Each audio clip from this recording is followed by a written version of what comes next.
So y'all sold to O'Farrell? No. Oh, really? Everybody else All right, all right.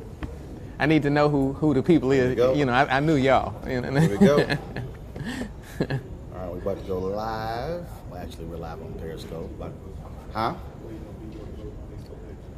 Okay. Cool. Well, I see we're live on Periscope, so all the Periscope people, hey, what's up? We're just waiting to go live on the other channels right now. All right, then.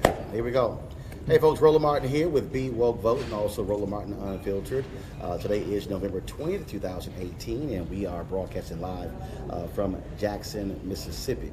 Of course, here we are, what's up?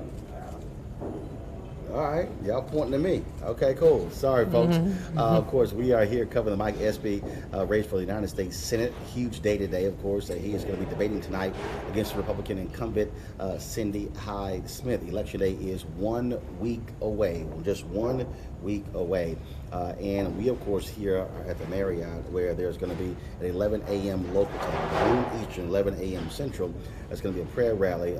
Ministers from all across Mississippi will be here on behalf of Mike Espy. And joining us right now is someone quite known in these parts. He is the mayor of Jackson, Mississippi, Chokwe Lumumba. How you doing? I'm doing well, brother. Right, doing well. Glad to be in your city. It is my pleasure to have you here, brother. All right. The first thing I want to start off with, we do have some breaking news.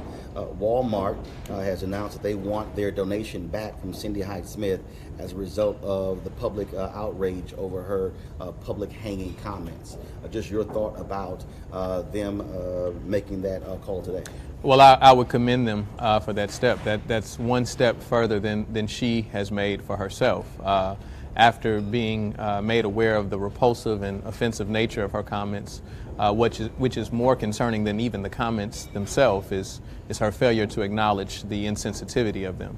And so to simply cast it away as an over-exaggerated phrase isn't sufficient. If I told you that I was gonna meet you on the moon, then that's an exaggerated phrase. But in a state that has the biggest and the history of having the most lynchings in this country, in a state where we still have present day circumstances where lynchings are a matter of concern, to have the song of Nina Simone, Strange Fruit Hanging from Mississippi Trees, all of those things do not make an exaggeration in this space. And when you, of course, she then said, well, that was a statement about, holding someone in personal regard. And I'm going, I don't quite recall hearing that statement anywhere. I've heard lots of different statements, not that one, by saying that if that person invited me to a public hanging, I'll be happy to be on the front row. Yeah, that isn't anything that we use in my family or any circles that I am engaged in. And so it is an offensive, repulsive statement, and her failure to acknowledge that simply shows the type of mentality she would be returning to Washington with. One of the things that has been quite interesting as I have talked to people, and I've seen this on social media as well, it's amazing to hear black folks say, Mike Espy has no shot whatsoever.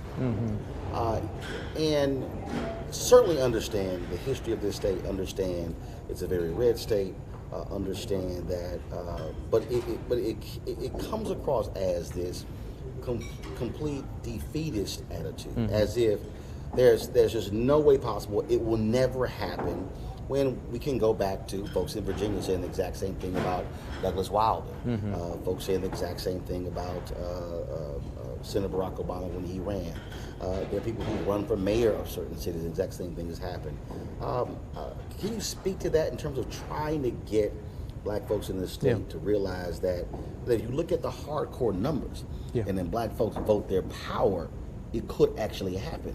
Absolutely. I would actually suggest that as we see elections in Florida, we see the Stacey Abrams election in Georgia, and very proud of the efforts that both of those individuals gave. I would argue that a black candidate winning a statewide office in Mississippi by its demographics alone, that Mississippi is a space where they could be even more viable. And so it requires that we speak to people's issues, that we speak to their concerns, and I believe that this is a very important election, and I believe that Mike can win it. If people get out, if people understand and vote their interest as opposed to just party lines. I would challenge someone in Mississippi as we're, seeing Cindy HydeSmith and a Republican Party beating the drum about a border wall. I'd ask someone in Mississippi, when was the last time that immigration was your problem? You've been the poorest state as long as I can remember, and no immigrant has taken your job. If it was your job, they couldn't take it in the first place. And so when we're talking about a candidate in Mike Espy who talks about health disparities, a very real circumstance in Mississippi, that's speaking to your interests. When you see a candidate who has experience in agriculture, being the former Secretary of Agriculture, and can talk about incentives for poor farmers and people who are trying to make the very best out of that type of economy, that speaks to your interests. And I hope that people vote their interests as opposed to just party lines. And that's one of the things, when you talk about interest, we saw this in North Carolina. Reverend Barber talked about being at a parade, and he said a white man, redneck, came up to him, Confederate flag draped around his neck, but with a tear in his eyes, telling Reverend Barber, who was then, of course, head of North Carolina State Conference of the NAACP, thanks for fighting for hospitals. Because what happened was all these white folks in rural North Carolina, when North Carolina Republicans refused to expand Medicaid, hospitals start shutting down. Yeah. Same thing is being faced here in Mississippi. And so how do you get white voters in Mississippi to not say, oh, first black guy, two Democrat, but to say, wait a minute, our health care sucks. We might want to sit here and listen to the candidate who's going to be addressing whether or not we can go into a hospital. Yeah. Yeah. Well, I think that we have to execute a strategy of operational unity, identifying what our common ends and objectives are, as opposed to our differences, often those differences being fictitious. And as we see a history that focuses more on social issues or issues of race, you later find out that racism does not only have its obvious victims, but it has those people who thought that they were in some way prevailing, and you find that they were victimized as well. And so a lot of the circumstances that fall upon us that don't work to our benefit are more economic of nature. And you have, when I see a president who's a billionaire, but yet he can convince poor white people in Mississippi that he has something in common with him, there's something wrong with that, right? He hadn't been hungry. He hadn't had to make choices of meat and, food on the table decisions, such as many of the people in this state. And so we have to start focusing on our issues, and healthcare. Issues of healthcare is the most common dynamic that leads people into a state of poverty. I challenged President Obama on this one when he was in office. I said, look, you go to Ohio, you go to Virginia, you go to these suburbs. I said, no. I said, you need to go to the poorest, whitest, most conservative part of Mississippi, of Alabama, of Louisiana, of Arkansas, and say, here are the health stats. This is how sick your county is. Yeah. This is how these are your rates of cancer or of obesity or diabetes. And I passed the Affordable Care Act for you. Yeah. I said, look them in the eye and then say, and you should be asking your United States Senator, how dare they oppose the Affordable Care Act when it's for sick folks like you? And I never understood why the Obama administration, why the president would not make that direct in-your-face appeal. Because see, I think as long as we have these discussions to black folks, to Latinos, but we don't challenge poor white folks, sick white folks directly on these issues, then you're going to continue to see folks act as if that, oh no, this is not for us, it's for them. Yeah. Well, I think anytime we fail to make an appeal to communities or to individuals, then we give them reason for saying that they dissented against us. And so I think to your point, Mississippi, change in Mississippi represents change in the nation, because if we can create progress right here in the belly of the beast, then it says something for all of the other communities that are suffering from similar conditions. And so I think it is important that you come in spaces like Mississippi. I think that we've had a Democratic Party that has taken the perspective that Mississippi is a certain red population and a certain red constituency, and there's no need to go there. You have a Republican Party who feels that it's already in the bag, and so there's no need to focus on the issues of people in the state. And so the more that we speak to those people's concerns, identify where they're struggling, and make that real appeal, then I think that can lead to some significant change. When you talk, so healthcare is one issue, obviously, that jumps out. You mentioned the issue of agriculture. Mm-hmm. What other critical issues do you think separates and shows how distinct these two candidates are? Well, if you're looking at students, Mississippi, Jackson, for instance, is really a college town. We have 40,000 college students. Talking about addressing the cost of education and student loans is a significant issue. Mike and I have talked quite significantly about an infrastructure bill that he'd be willing to propose when he makes it to the Senate. That is a significant issue for a city like Jackson, which has a $2.5 billion infrastructure problem. You see a country with a crumbling infrastructure. And so we need to create a new deal. Yeah, because I was driving on the road yesterday, yeah, and I was like, man, if I hit one more pothole, and again, but it's one. Look, I travel all around the country, and those are things that you see. I look at bridges and roads and buildings and things along those lines, and that speaks to, and companies, when they're looking to move in certain places, they're studying the infrastructure. They're studying roads, highways, and bridges, things like that. Absolutely, and then we go beyond just the things that we see every day in terms of infrastructure. You need to ensure that communities have safe drinking water. That is a part of the infrastructure that supports people, and that's not a mere luxury.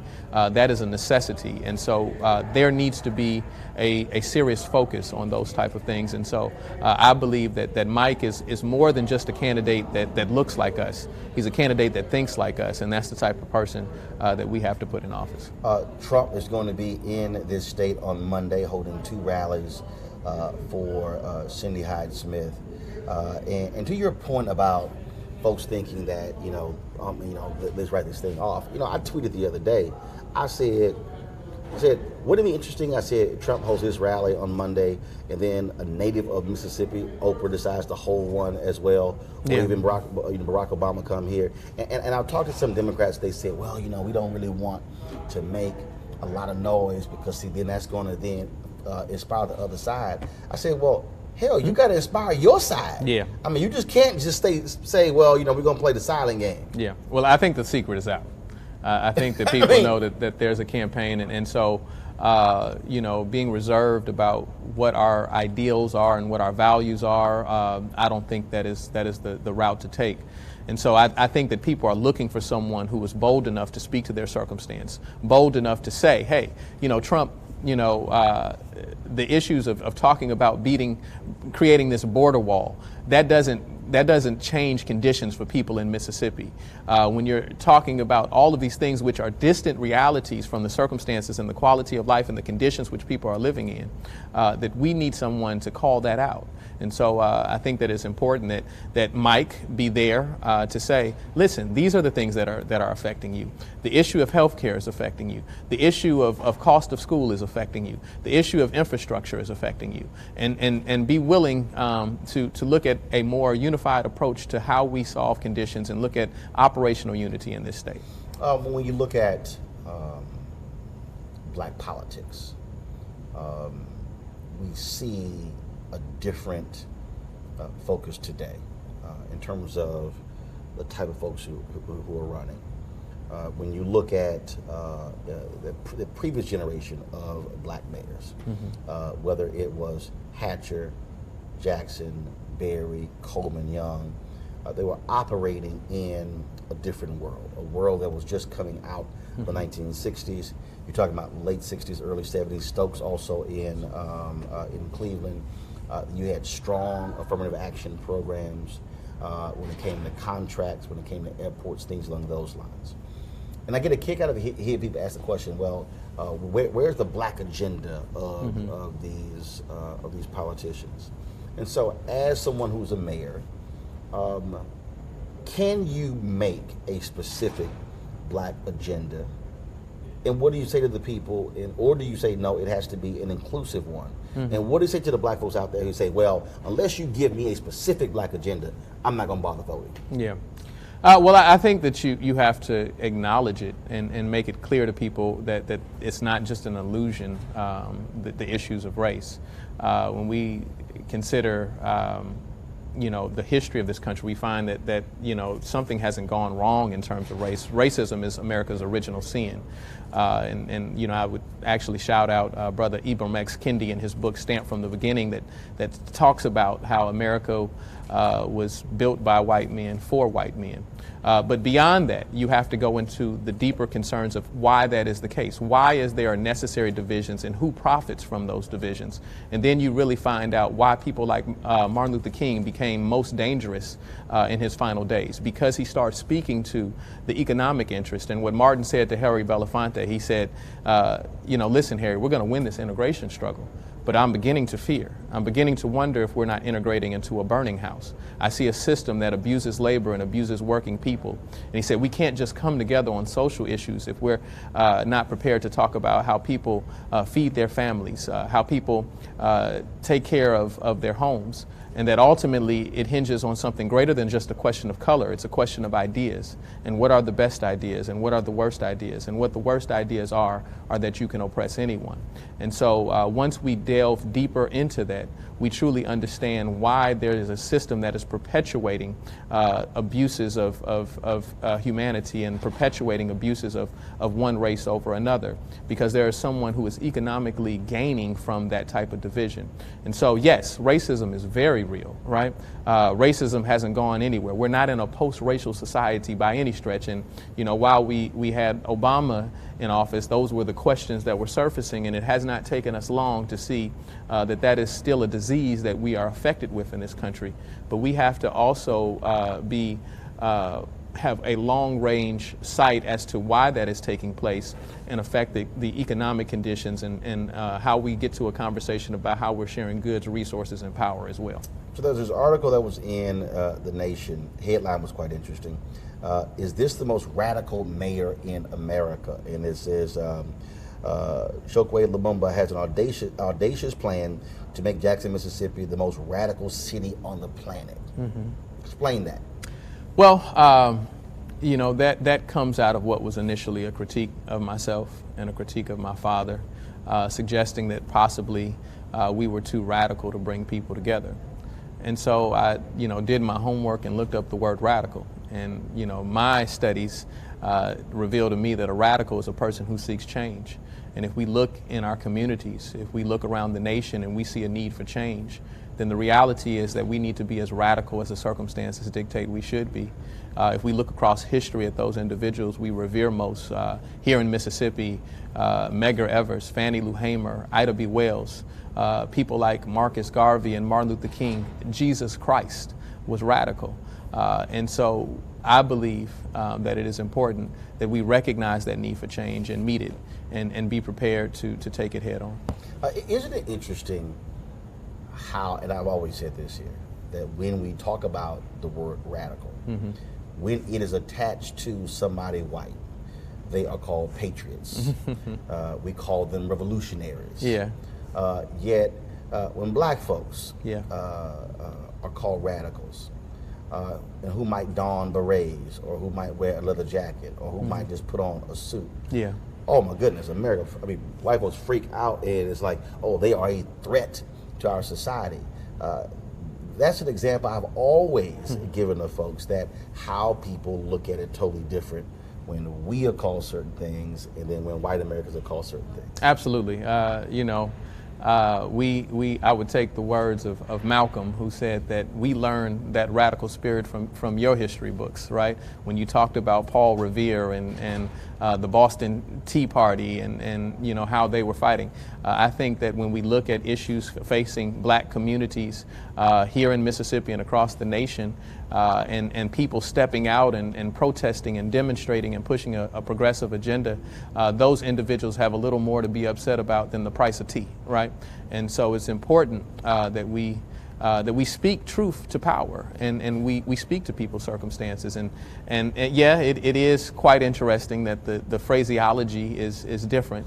But when you care about something, when I care about my community enough, then I have to be willing to speak to the circumstances which are not conducive to people's quality of life. If I love my brother enough, then I should be able to talk to my brother and correct my brother. And so we should look at this nation in the same regard, that we should love our communities enough that we challenge and say that this doesn't fit, this isn't right, and we need correction. With that in mind, so I saw an article the other day, it was in Politico, that was championing Beto O'Rourke to run for president. Mm-hmm. And what I found to be interesting, so O'Rourke ran a statewide campaign. He lost. Yes. Abrams and Gillum ran statewide. Barely lost. Mm-hmm. But folks are calling O'Rourke the white Obama. Mm-hmm. And I'm trying to understand, again, I just want to get your thoughts on this, how this idea that, well, O'Rourke should run for president who lost, but as if an Abrams or a Gillum isn't in the conversation. Yeah. Well, I think that, the most difficult person to challenge is yourself, right? And so I think that we see a Democratic Party that needs to challenge itself as well and look introspectively and realize those inequities in how they view certain elections. They both are, all of the campaigns that you mentioned are campaigns where Democrats were able to put up strong opposition in strong Republican territory. And so I don't know that I'm the one to tell you what their analysis is that somehow differs from how Stacey Abrams or a Andrew Gillum differs from Beto O'Rourke. Yeah. But I just think it speaks to, again, one, folks in my business who are in charge of the framing, in charge of the elevating, and how he has just energized folks across the country. In fact, I ran to a young brother, and I think it was during Howard's homecoming, and who was challenging me about why O'Rourke should run for president. And I said, you do know there are a lot of people who've actually won statewide races that he has to go up against. Yeah. I said, so it's not as simple. This guy was like, well, who else is there? And I'm going, you might want to pay attention to the folks out there. I said, whether it is Kamala Harris, whether it's Senator Kamala Harris, Senator Cory Booker, Senator Elizabeth Warren, Senator Bernie Sanders, you have others who've jumped out there. I think we're going to have anywhere from 12 to 15 people who are going to run as well. But that's what, when I saw that article, I said, wow. So all of a sudden, oh yeah, go ahead and run for president, as if you don't have black candidates who electrified people, who fired them up, and who also made a huge impact in this election cycle. Yeah.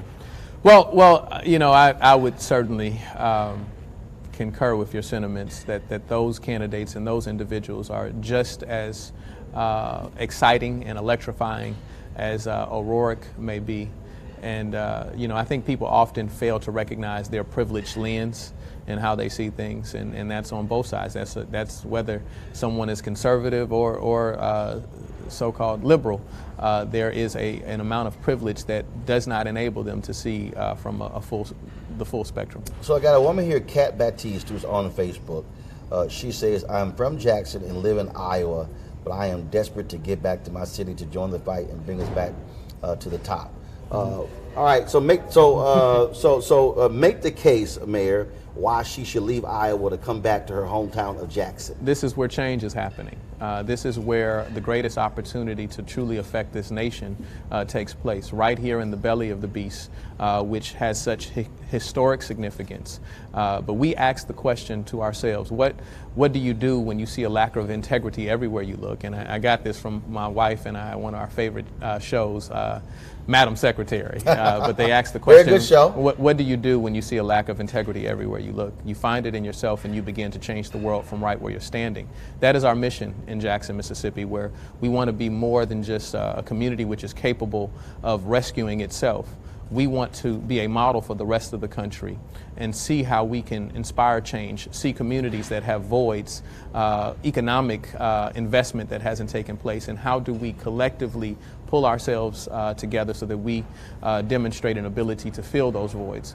And so I think that this is the time, this is the place, and we are the people to see that change take place. And so she needs to come back and join her family here in Mississippi. And you don't mind a new taxpayer as well. Absolutely. Yeah, absolutely. I tell everybody, when you come, I hope you fall in love with the city. There's beautiful amenities, but even if you don't, please just leave your money. Gordon Jackson wants to know, in spite of Cindy HydeSmith's comments, do you still see resistance from white women voters to a progressive agenda? I think that white women, like a lot of other people in this state and in this nation, can miss the buck and not vote their interest. And so when you're talking about healthcare, when you're talking about providing opportunity for young people, that should speak significantly to women, white or black. And so I would hope that they hear the message. I would hope that they are really paying attention to the policy. I really can't tell you what Cindy HydeSmith's policy is when I see her with a commercial, shoveling, hay, on her horse farm and telling me, I understand you because I'm a farmer too. What is your policy? How are you going to address tariffs and how it's affecting the bottom line for farmers throughout this nation? And so I would hope that those individuals really pay close attention to the policies that are being espoused. Pamela Husband says, what changes are being made locally to fill the pipeline with next generation leaders? Well, we are working with our young people and letting them be a part of the change. Often I think that our historic failure has been to speak to the interest of young people instead of incorporating their voice in the process. One of the things that I enjoy most is I have a Mayor and the Millennials roundtable conversation where we talk about issues of quality of life and the things that they find most concerning, what they need and what they desire. And I think that leadership has to take take more advantage of having those conversations and working with them to help frame the agenda.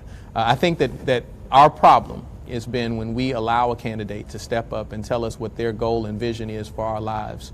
We need to draft and create an agenda for ourselves and support the candidates that support our agenda.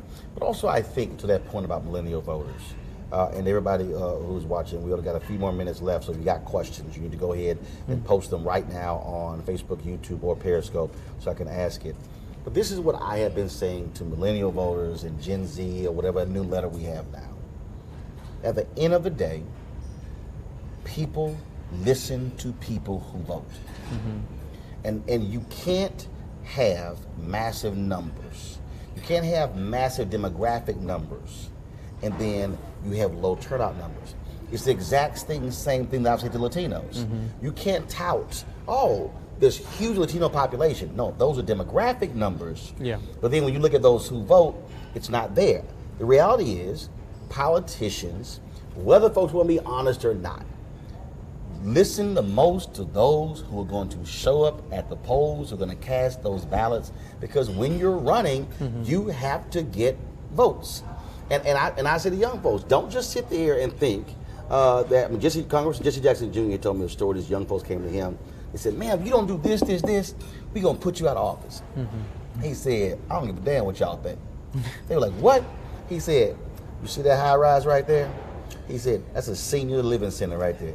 He said, they gonna show up in massive numbers to vote for me. He said, y'all gonna come and yell at me.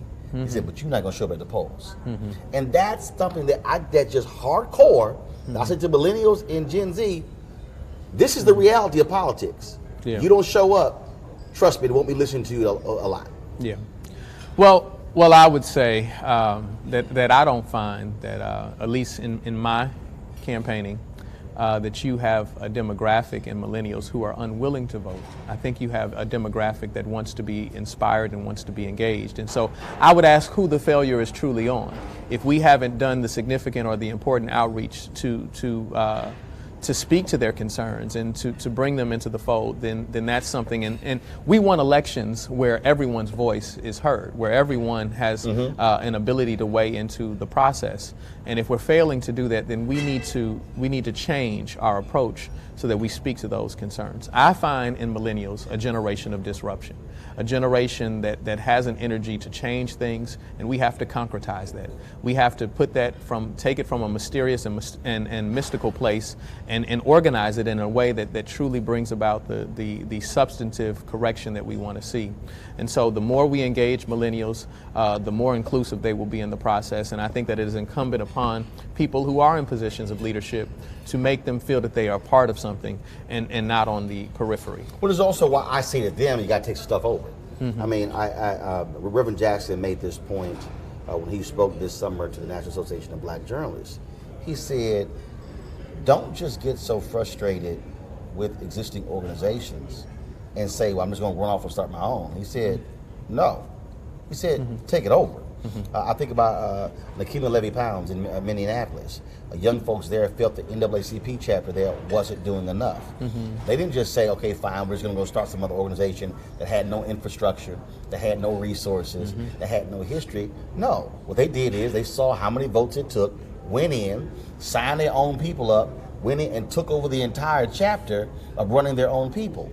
And to me, I see the exact same thing in politics. Yeah. That if you are a millennial voter, if you are Gen Z, if you believe that there's something else there, don't just say, you know what, I'm going to sit this thing out. No, say, okay, how can I mobilize and organize my own folks to say, we're going to take this thing over? Yeah. Because we saw that in Birmingham, where you did it. You had a generational battle there. And you had the mayor there, Woodfin, who went against good friend of mine, went against Bell. Yeah. And people said, "Man, what's wrong with you? He's an established leader." He said, "No, nobody has a lock on these positions." Yeah. And what happened? Yeah. He beat them. Yeah. Well, I think that we have to always be willing to meet people where they are, and be willing to engage, in conversations with people who don't necessarily share the same makeup that we do. And so if you can only organize people who think like you, then you're not much of an organizer. You have to be able to organize and have conversations with people who are of different ages, different political backgrounds. And so I think that is an important thing to do.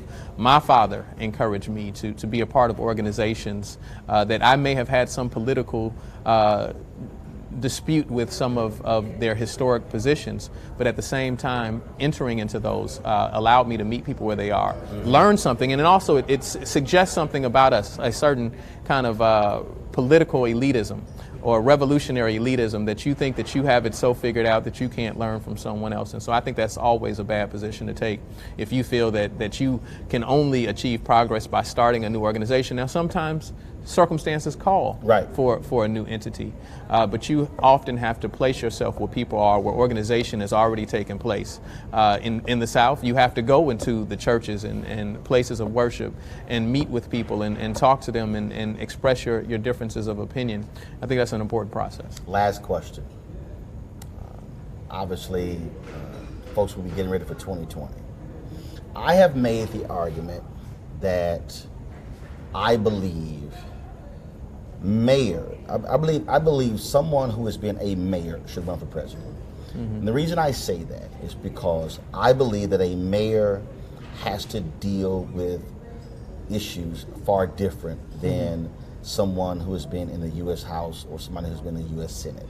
I think that the same reason why we've had historically governors who've also who run for president and actually won.